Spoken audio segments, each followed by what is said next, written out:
Bem-vindo a mais este tempo que vamos ter aqui aos pés da Palavra de Deus. Estamos meditando sobre a carta de Paulo aos Efésios. Se você chegou até aqui, eu tenho clareza de que o Espírito Santo é que te dirigiu. O Adriano está também entrando aqui. Vamos ver com ele. Já entrando, Adriano. Muito bem-vindo a mais este estudo da Palavra de Deus. Uma palavra preciosa, rica, cheia de graça. Essa palavra escrita por Paulo, inspirada pelo Espírito, escrita não somente aos Efésios, escrita a você aqui em 2020, último dia de agosto, 31 de agosto de 2020. Essa palavra é atual, é para você. Então, abra o seu coração e receba e desfrute daquilo que a gente vai compartilhar aqui. Olá, Adriano, a paz de Jesus. Paz do nosso Senhor Jesus, paz que Ele conquistou para nós. Não foi fácil, mas Ele conquistou uma paz que é acima de qualquer dúvida. Ele conquistou paz porque Ele confiava no Pai. E a paz que Ele tinha, Ele nos deu. Por isso não é um jargão, paz do Senhor. Não, nós experimentamos verdadeiramente a paz que estava sobre a pessoa do nosso Senhor Jesus. Em toda situação, nós experimentamos dessa paz. E é por isso que eu tenho a grande alegria em falar para você também, paz do Senhor, Alexandre, paz do nosso Senhor Jesus, paz do Senhor aos nossos ouvintes, o Anderson, a Vlad que está aí, outros irmãos que vão estar entrando e que vão estar nos acompanhando pelo Facebook, ou pelo Instagram, ou pelo YouTube, né? Exatamente. Eu recebo essa paz com alegria. Você quer nos dirigir uma palavra de oração, Adriano? Sim, posso sim. Com gratidão nos nossos corações, que tanto nós, eu, Alexandre, quanto as pessoas que estão nos acompanhando, nos ouvindo, é que nós nos apresentamos diante do Senhor com o nosso coração desejoso de sermos transformados na nossa maneira de pensar, na nossa maneira de como formular as coisas, Senhor. Mas para isso nós precisamos da Sua palavra, que é viva e eficaz e que transforma o nosso ser. Louvado seja o Senhor. Muito obrigado, porque sei que estarás conosco, sei que estarás ministrando a nós. Eu sei, porque esta é a tua vontade. Na tua vontade, no lugar correto, na tua vontade, nós somos abençoados e abençoados pelo Senhor. E é isso que nós estamos aqui, Senhor. Dentro da tua vontade, fazendo aquilo que é teu querer, e por isso sabemos que o teu poder vai a ti. Nós agradecemos ao Senhor por esse tempo que o Senhor nos dá. Amém. Amém. Estou aqui novamente com a Bíblia, a versão fiel, revisada de acordo com os melhores textos em grego e hebraico. Estamos no capítulo 2. Hoje é a live 20 do canal. E vamos abrir nossas Bíblias aqui em Efésios, capítulo 2, e ler já a partir do versículo 4. Acompanha aí. Mas Deus, que é riquíssimo em misericórdia, pelo seu muito amor com que nos amou, estando nós ainda mortos em nossas ofensas, nos vivificou juntamente com Cristo, pela graça sois salvos, e nos ressuscitou juntamente com Ele, e nos fez assentar nos lugares celestiais em Cristo Jesus, para mostrar nos séculos vindouros as abundantes riquezas da sua graça pela sua benignidade para conosco em Cristo Jesus. Porque pela graça sois salvos por meio da fé, e isto não vem de vós, é dom de Deus. Não vem de obras, para que ninguém se glorie, porque somos feitura sua, criados em Cristo Jesus para as boas obras, as quais Deus preparou para que andássemos nelas. até o versículo 10. Então a gente estava vendo, Adriano, esse aspecto da obra de Deus em Cristo, de nos ressuscitar juntamente com Ele e nos transportar às regiões celestiais em Cristo Jesus. E aí ele diz, hoje nós vamos ver um pouquinho disso, do objetivo de toda esta obra de Deus na nossa vida. A gente vê que no Velho Testamento Deus trabalhava com o povo de Israel, né?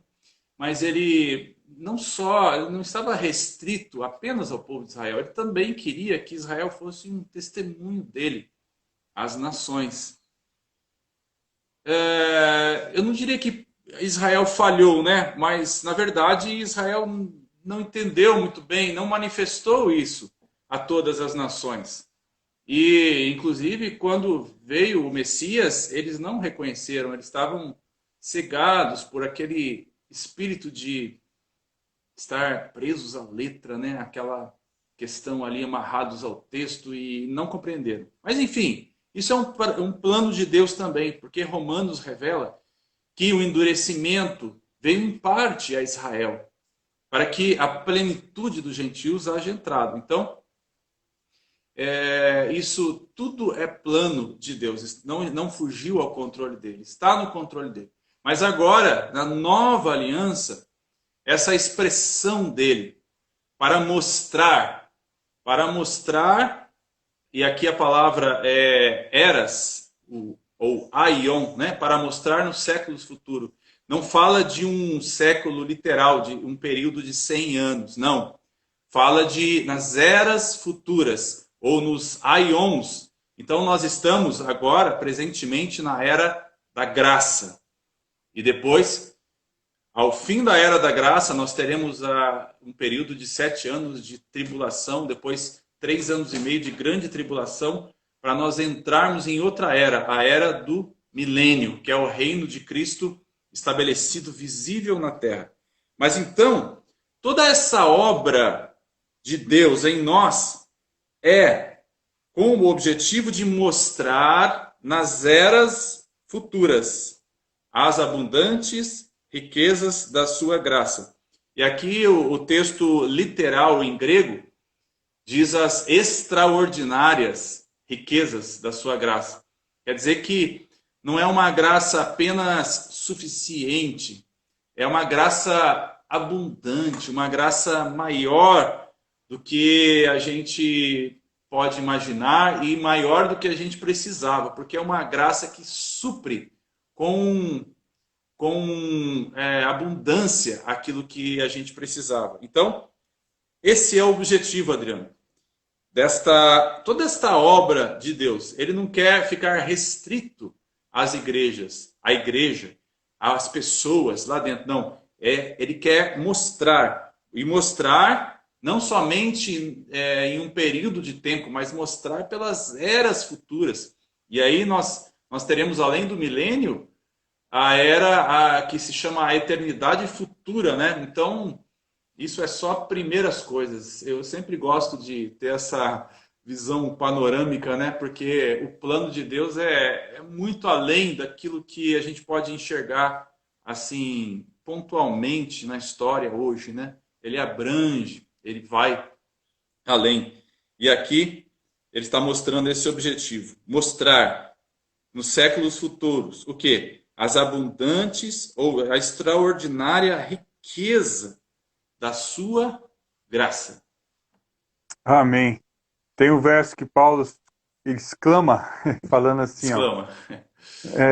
ele falando da seguinte forma: nem olhos viram, nem ouvidos ouviram, nem jamais penetrou no coração humano o que Deus tem preparado para aqueles que o amam. Então, lógico que essa é um versículo ainda com uma visão futura. Mas eu vou citar alguns no presente. Porque quando a gente fala que Deus quer se mostrar, se revelar, mostrar a sua bondade, a sua riqueza, a riqueza da sua graça, Ele quer se revelar. Na verdade, o que Deus está querendo aqui é que eu, Adriano, seja com ele um cooperador, coopere junto em um propósito único. E nessa mútua cooperação, ele comigo e eu com ele com a igreja e a igreja com ele, você ouvinte, desde os mais novinhos aí, com o Senhor e o Senhor com vocês, nessa mútua cooperação, ele começa a estabelecer relacionamentos.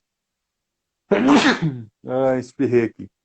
E esses relacionamentos é o que ele deseja. Você imagina, se você vai se achegar a um gabinete de alguém importante, você tem uma sessão de às vezes, revistas, ou você tem que conversar com um secretário, marcar, e com o outro e marcar, e até que você consiga se achegar a alguém que é importante. Agora, quando nós estamos falando de Deus, Deus fez tudo isso para se mostrar, para revelar como Ele é bom, para revelar a sua benignidade, a riqueza da sua graça pela sua benignidade para conosco. Então, Deus quer falar, o que Deus fez foi o seguinte: olha, todas as gerações, olhem como eu sou rico em graça, rico em bondade. E isso ele fez para conosco, em Cristo. Então, e agora nós temos acesso a uma comunhão constante com este que é o soberano dos reis da terra. Mas não é só isso. Ele no Novo Testamento, e como nós já falamos muitas vezes aqui nessas nossas lives de Efésios, ele é nosso Pai. E ele, como Pai, quer se revelar a nós. Olha que coisa tremenda. E não apenas se revelar a nós. O mais interessante, ele quer revelar quem nós somos nele. E tudo isso é de maneira graciosa, gratuita. E como você diz aí, não era riqueza, o termo que você leu, né, em grego qualquer? Extraordinária riqueza da sua... Extraordinária. Extraordinária Extraordinária riqueza da sua graça. e extraordinária riqueza da sua graça. Eu acho que o termo aí continua, né? Para conosco em Cristo, né?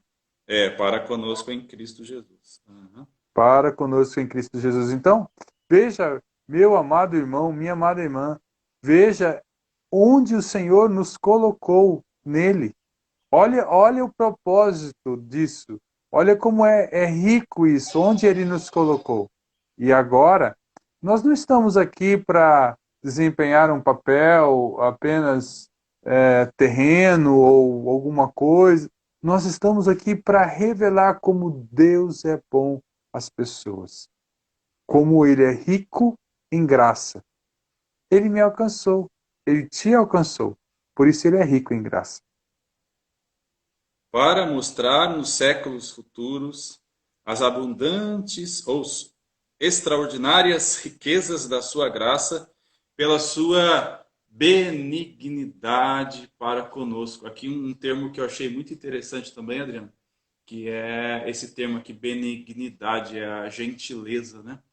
Gentileza é a excelência num comportamento, é algo assim que a gente chamaria de algo educado. Pensa numa pessoa educada, uma pessoa fina, né?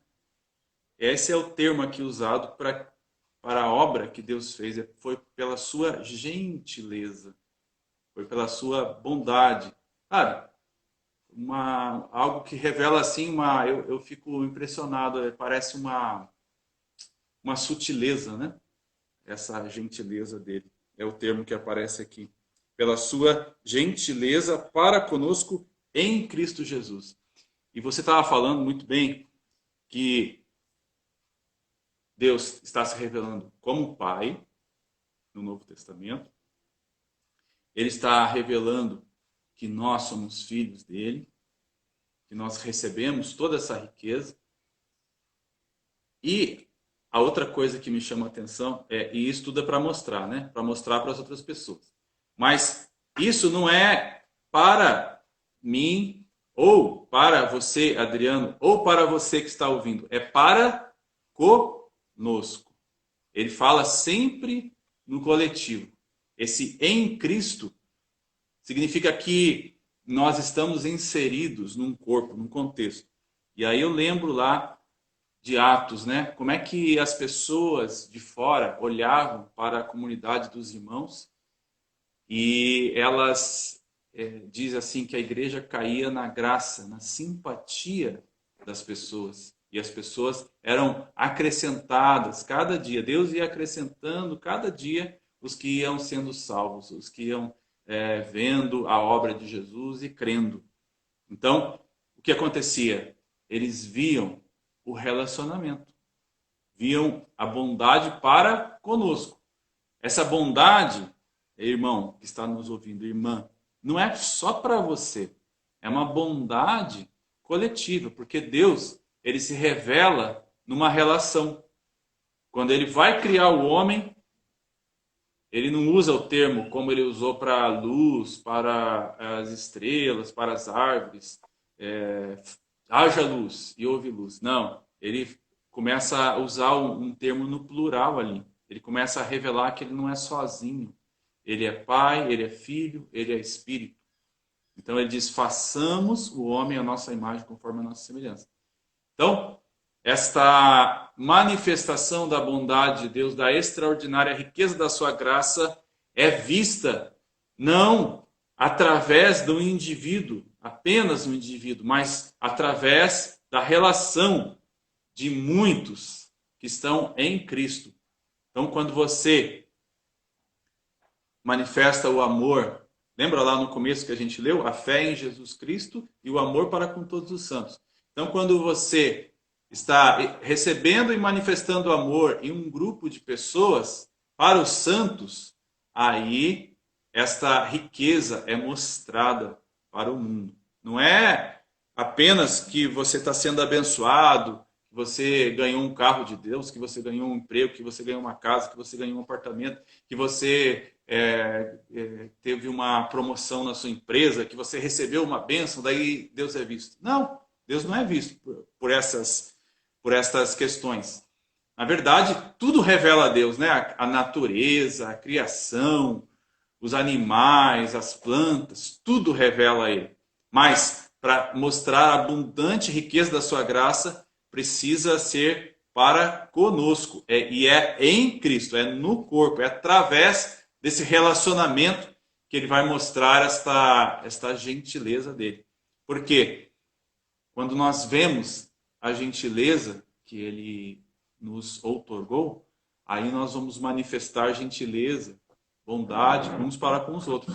E é isso que precisa falar alto, sabe? Eu ouço irmãos dizendo o seguinte, que a igreja brasileira focou muito tempo na questão do poder, sabe? Na autoridade, naquela coisa assim, de receber a cura, de curar, de transformação, de manifestações. E prestou pouca atenção na questão dos relacionamentos, na questão do trato uns com os outros. A gente vai tratar nisso do capítulo 4 ao capítulo 6, mas aqui está mostrando que Deus vai manifestar às pessoas a sua riqueza através dessas relações. Exatamente. Deus se revela em relacionamentos. Deus não se revela em milagres ou em poder. Ele também se revela. Mas Deus quer se conhecer em relacionamento. Por exemplo, o mundo vai crer que o Filho foi o enviado do Pai, que Jesus, quando nós amarmos uns aos outros. Então, é o relacionamento que revela quem Ele é. Então, dentro dessa ação, o poder, a cura pode acontecer e isso é um sinal de Deus? Sim, é um sinal de Deus. Porém, Deus se revela no relacionamento. E isto é o que nós precisamos entender. Você citou muito bem que a igreja brasileira focou muito em poder e deixou o relacionamento de lado. Na verdade, não de lado, mas não deu ênfase no relacionamento. E é o relacionamento entre nós, uns com os outros, e nós com o Pai, com Deus, é que vai revelar para o mundo que quem ele é. Esse amor, esse intenso amor de uns para com os outros que ele derramou nos nossos corações, revela a graça, a riqueza da sua graça em benignidade para conosco em Cristo, no plural conosco, né, em Cristo. E aí entra nos dois versos que eu acho que foram um dos primeiros que eu decorei nas Escrituras. Porque pela graça sois salvos, por meio da fé. Isto não vem de vós, é dom de Deus. Não vem de obras, para que ninguém se glorie. E agora mostra como ele é rico em graça. E nós temos alguns de nós só podemos ter aquela visão do que é ser salvo, né? Ser salvo é então ser livre de uma condenação eterna para ir para o céu.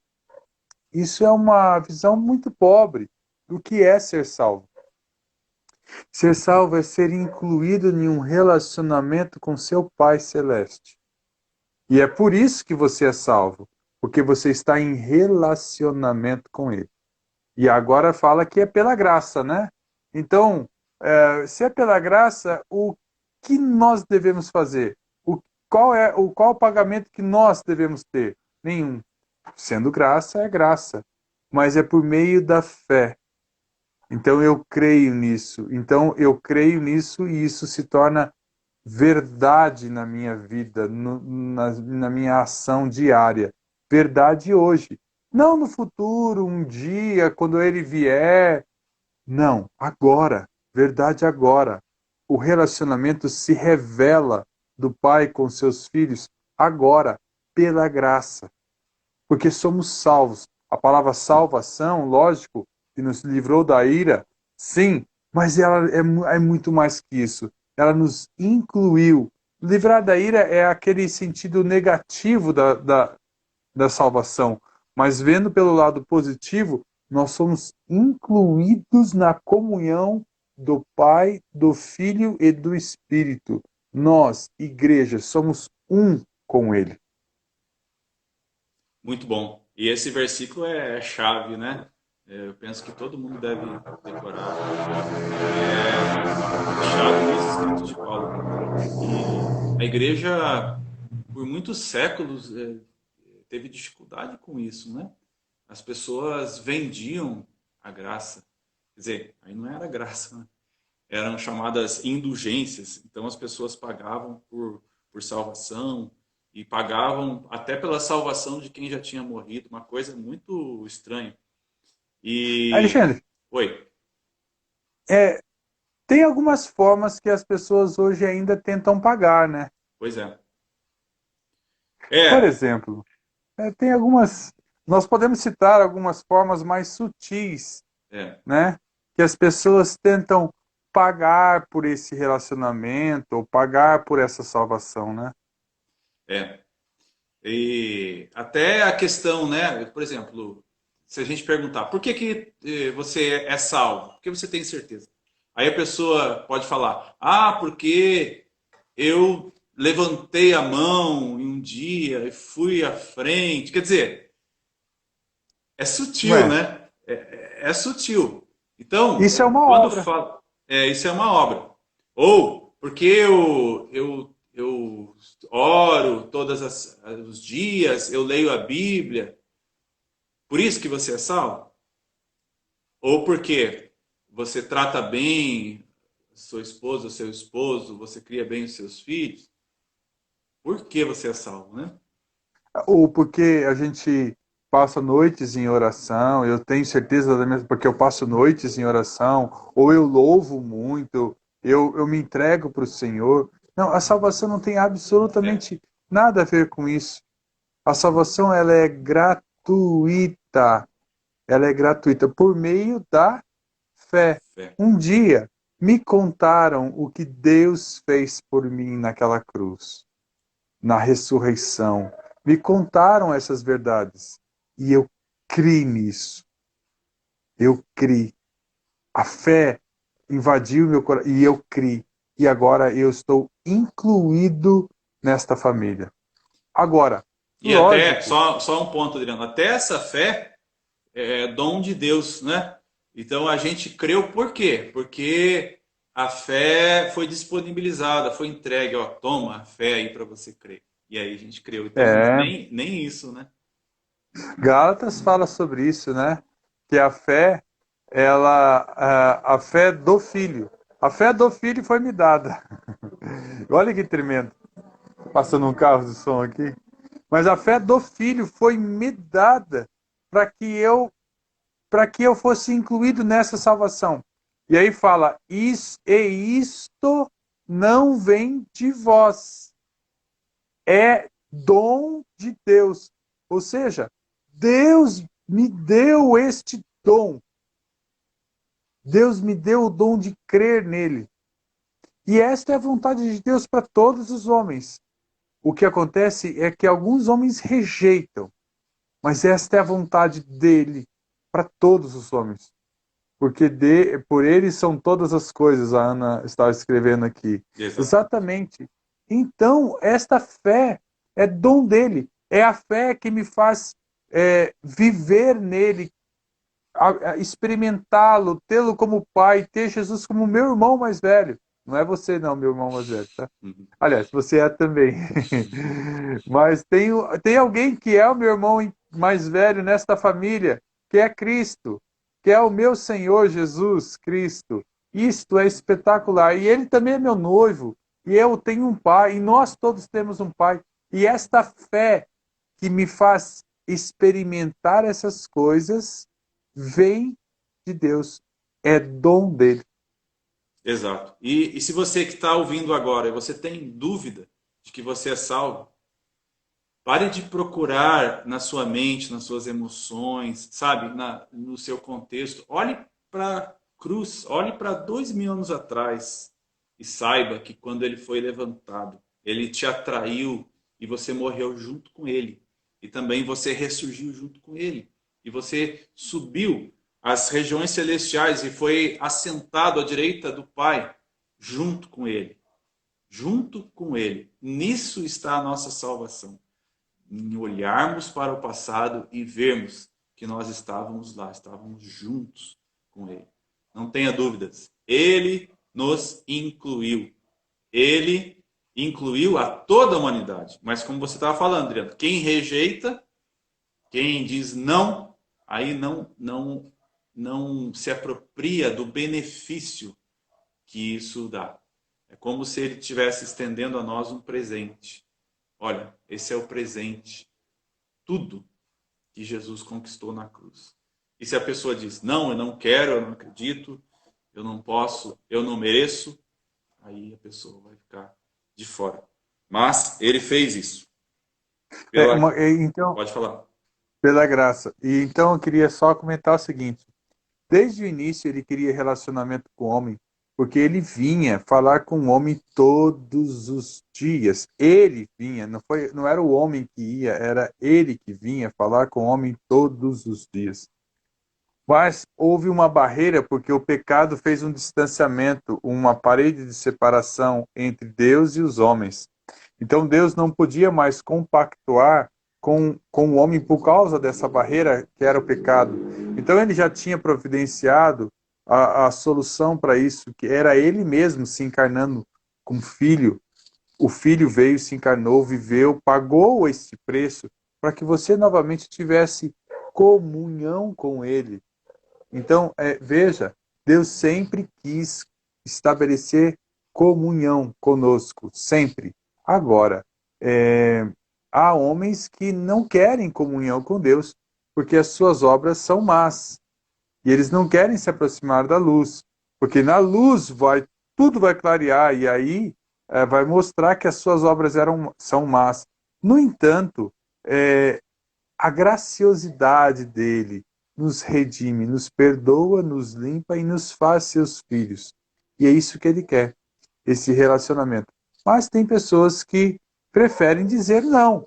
E ele é benigno, ele é gentil, ele não é invasivo, ele não é um arrombador, ele é sutil. Então, ele respeita. embora a sua vontade fosse que todos cheguemos, toda a humanidade, todos chegássemos a uma posição de sermos salvos e alcançados por Ele. Porque Ele morreu pelo mundo. Até o Lúcifer, quando o Lúcifer começou a se afastar, tem um livro, na verdade é um romance, nem é um apócrifo, é um livro escrito agora em 1900 e tanto, mas se chama O Livro de Melquisedeque. É um romance, né? Mas é uma abordagem muito interessante.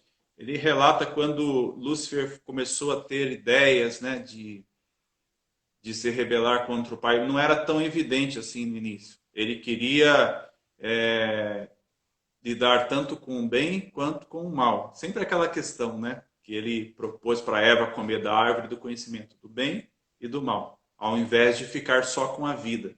Então começou a entrar estas questões no coração dele, e esse livro de Melquisedeque relata as conversas, Adriano, que ele foi tendo, Deus tendo com ele, e ele gradualmente se afastando daquilo que Deus queria, até que ele se rebelou, preparou um discurso e falou a todos os anjos, um terço dos anjos aí foi após ele, e aí ele foi expulso. Mas enfim, é só uma ficção, né?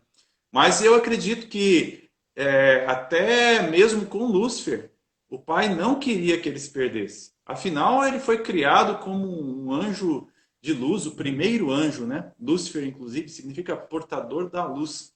Ele era um líder, um ministro, um querubim ungido para liderar a adoração a Deus no céu. Claro que Deus amava ele muito, mas a vontade de Deus era que ele permanecesse, claro, mas mesmo assim ele se afastou. E também os homens, muitos homens, também se afastam deste poder, deste amor do Pai.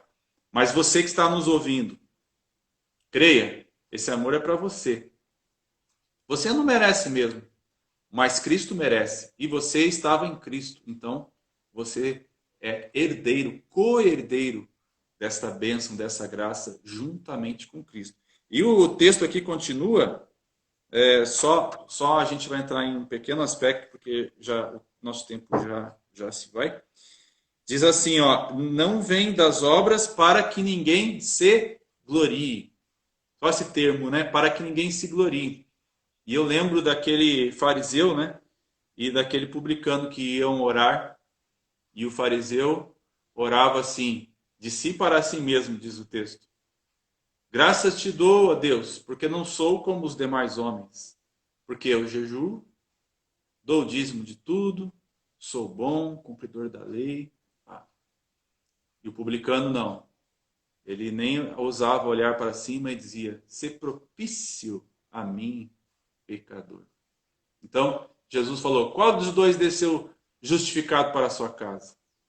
Foi o publicano, porque ele entendeu que Deus era propício. O sacrifício de Jesus é a nossa propiciação pelo pecado. Não vem das nossas obras. Não adianta o fariseu viver uma vida santa, pura aos olhos dele, né? Porque na verdade eles engoliam camelo, coava mosquito e engolia o camelo. Eles não observavam os preceitos mais importantes da lei. Mas enfim, não adianta observar a lei, jejuar, dar dízimo de tudo, guardar os mandamentos. Não, isso não salva ninguém. Pela graça sois salvos, mediante a fé. Isso não vem de vós, é dom de Deus, não de obras, para que ninguém se glorie, para que ninguém conte vantagem, para que ninguém chegue diante do Pai e diga, olha, tá vendo? Eu mereci. Eu fiz isso. Então, por isso eu mereço estar aqui. Não, não merece. Mas em Cristo nós merecemos. Esse valor, este merecimento está em Cristo, está em nós, junto com Ele. Nós estamos incluídos. Pelos méritos dele, nós temos também essa graça. Verdade. Eu vou só comentar e me despedir, que já são 5h34. Diz assim, ó. Não vem de obras. Então, como você mesmo falou, né? Ninguém pode se chegar diante de Deus, batendo no peito, falando, eu mereci. Nós não merecemos, nenhum de nós merecíamos nada, absolutamente nada. Cristo é merecedor de todas as coisas, todas as coisas. Então, como você mesmo falou, nós nele, também não é que eu por mim mereci, mas por eu estar em Cristo, eu recebo também desta mesma salvação. Não vem de obras, para que ninguém se glorie. E não é apenas o fato da salvação em si, é todas as coisas que vêm da mão dele, vêm porque ele é gracioso. Ele é gracioso. Então eu quero terminar essa live de hoje de segunda-feira, dizendo que fico muito feliz, porque um dia nossos corações foram abertos para crer e para experimentá-lo e para conhecê-lo e para ter um Pai Celeste que hoje tem comunhão conosco. E isso tudo ele, ele me deu gratuitamente, sem que eu merecesse nada, porque ele foi riquíssimo em misericórdia. E ele me amou de uma maneira que ninguém nunca me amou. Ele te amou de uma maneira que ninguém nunca te amou. Porque ele é riquíssimo em misericórdia, pelo seu muito amor com que nos amou. Estando nós ainda mortos em nossas ofensas, nos vivificou juntamente com Cristo. Pela graça sois salvos. Muito bom. Essas palavras realmente são incríveis. Receba isso. Creia. Pela graça, você é salvo.